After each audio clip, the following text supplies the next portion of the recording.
స్టాలిన్ మళ్ళీ కూడా రెండోసారి కైవసం చేసుకుంటారు అనేది ఈ సమాచారం ప్రకారం.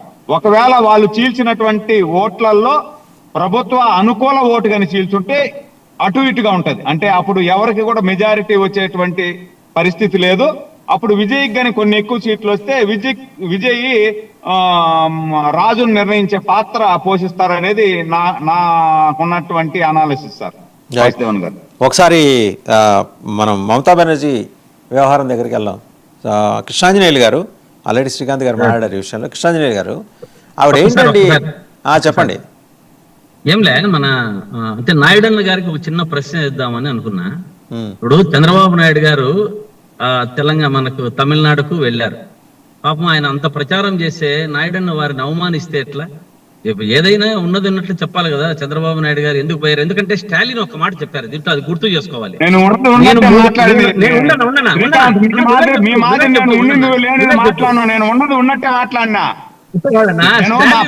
ప్రచారం చేశారు, దానికి భజన చేయాలా అని చెప్పి నేను భజన చేయాలా.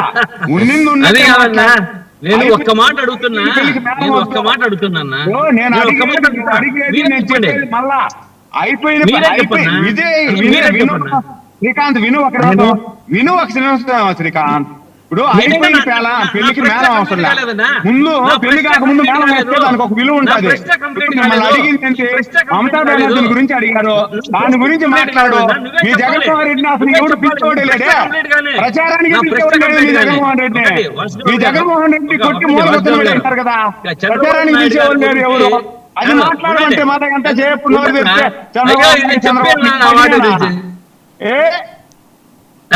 చంద్రబాబు నాయుడు గారి గురించి స్టాలిన్ గారు ఒక మాట అన్నారు, ఒక దీంట్లో పదం మాట్లాడారు. అంటే నేను 3 సార్లు చాలా మంచోలుగా ఉన్నాను, ఈ తడవ నేను చాలా చెడ్డగా కనపడుతున్నాను. చంద్రబాబు నాయుడు గారి గురించి ఒక పెద్ద పదం వాడితే బాగుండదు. అది మాట్లాడు. చంద్రబాబు నాయుడు గురించి ఏం అవసరం? సరే, మీ ఇద్దరికి ఒక ప్రశ్న. సురేంద్ర నాయుడు గారు శ్రీకాంత్ గారు, మీ ఇద్దరికి ఒక ప్రశ్న. ఇద్దరు వెహికల్స్ లో ఉన్నారంటే తమిళనాడు వెళ్తున్నారా? మీకు పక్క జిల్లాలు కదా, మీ జిల్లాలో తమిళనాడు పక్క జిల్లాలు కదా. రేపు ఏంటి అక్కడ దగ్గర నుంచి వస్తున్నారా ఏంటి? కౌంటింగ్ ఇద్దరు వెహికల్స్ లోనే ఉన్నారు. కాదు సార్ వాసుదేవన్ గారు, మీరు మమతా బెనర్జీ గురించి అడుగుతున్నారు, అది చెప్పకుండా లేని పాయింట్. మమతా బెనర్జీ గురించి మన కృష్ణాంజనేయులు గారు మాట్లాడతారు. ఒకసారి కృష్ణాంజనేయులు గారు, ఆవిడ I think her frustration has gone to peaks అండి. ఆ స్ట్రాంగ్ రూముల దగ్గర కూర్చుంటుంది. మన లాస్ట్ టైం వీల్ చైర్ ఒకటి ఆ ఎపిసోడ్ నడిపించింది. ఈసారి వీల్ చైర్ కాకుండా ఏదైనా మారుద్దామని స్ట్రాంగ్ రూమ్ దగ్గర కూర్చుంటుంది.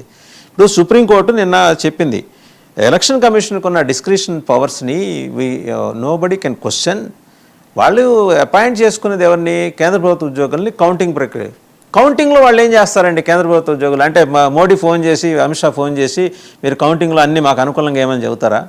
ఇప్పుడు వెస్ట్ బెంగాల్లో జరిగిన దుర్మార్గం చూశారు. టేపులు అంటించి మరీ అత్తరులు పూసి జహంగీర్ ఖాన్ కాన్స్టిట్యున్సీలో అది చేసి డైమండ్ హార్బర్లో చూసాం, అక్కడ చూసాం, ఇంకా 2-3 కాన్స్టిట్యున్సీలో. వాటి గురించి మాట్లాడకుండా ఇప్పుడు ఈవిడ ఆల్రెడీ నిక్షిప్తమై ఉన్నాయి.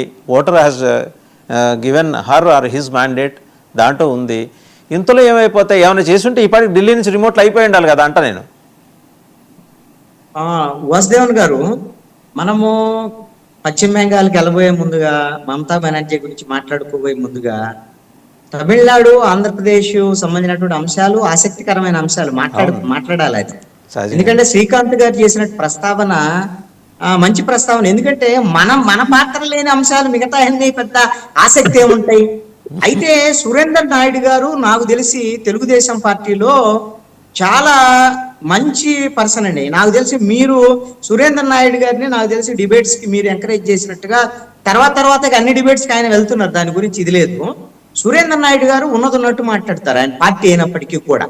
అందుకని ఆయన తెలుగుదేశం పార్టీ కదా, మరి ఇలాంటప్పుడు అక్కడ డిఎంకే గెలిచిద్దని జనరల్ గా అయితే తెలుగుదేశం పార్టీ తరఫున మాట్లాడేటువంటి పని అయితే అలా మాట్లాడకూడదు. కానీ ఆయన నిజాయితీగా చెప్పాడు, నిజాయితీగా ఉన్న విషయాన్ని మాట్లాడుకుందాం, మనం ఎలాగో ఆల్రెడీ ఈవీఎం లో ఉన్నటువంటి అంటే మార్చలేం కదా అనేటువంటి విషయాన్ని నిజాయితీగా చెప్పాడు.